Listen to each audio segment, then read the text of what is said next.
அழகு தாங்க எல்லாமே. இந்த உலகத்துல எல்லாமே அழகா இருக்கணும் அப்படின்னு நினைக்கிற நிறைய பேத்துக்கு தான் இந்த சோஃபியா அப்படிங்கிற ஒரு ஏஞ்சலோட கதை தேவைப்படுது. சோஃபியா அப்படின்னு ஒரு ஏஞ்சல் இருந்தாங்க. அவங்க சொர்க்கத்துல மற்ற ஏஞ்சல்களோட சேர்ந்து வாழ்ந்து வந்தாங்க.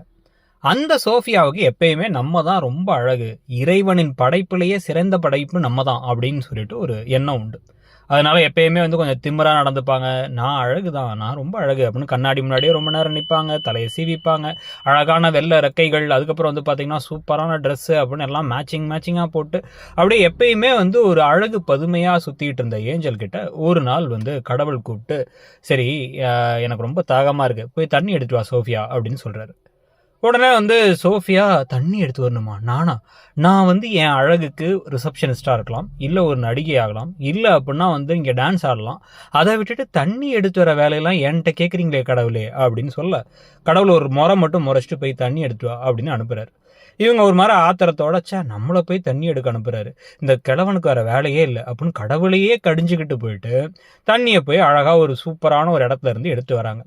அந்த இடத்துலேருந்து எடுத்துட்டு அப்புறம் பொறுமையாக எடுத்து பறந்து அங்கே அதுக்கப்புறம் பார்த்தீங்க அப்படின்னா தண்ணி கொஞ்சம் கம்மியாக இருக்குங்கிறத புரிஞ்சுக்கிட்டு இன்னும் கொஞ்சம் தண்ணியெல்லாம் எடுத்துக்கிட்டு அவங்க வரும்பொழுதெல்லாம் யோசிச்சிட்டே வந்துட்டு இருக்காங்க. ஏன் அந்த கடவுள் இப்படி பண்ணுறாரு?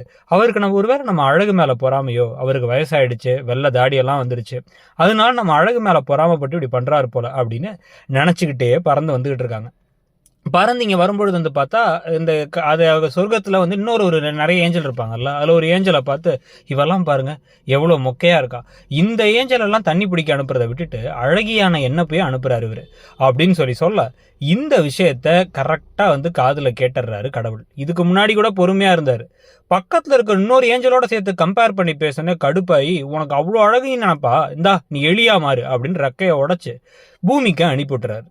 பூமிக்கு அனுப்பிவிட ஐயோ அப்படின்னு அலறிக்கிட்டே, இல்லை சாரி கடவுளேன்னு சொன்னாலும் உனக்கெல்லாம் ஒரு பாடம் தேவை, அழகு மட்டும் என்றைக்குமே எதுவுமே கிடையாது, நல்ல மனசும் முக்கியம் அப்படின்னு சாபத்தை போட, அப்படியே அந்த ஏஞ்சல் எலியா உருமாறி நம்ம ஊரில் அந்த சாக்கடைகளில், அப்புறம் பாதாள சாக்கடை இதிலெல்லாம் உருண்டுக்கிட்டு இருக்காங்க.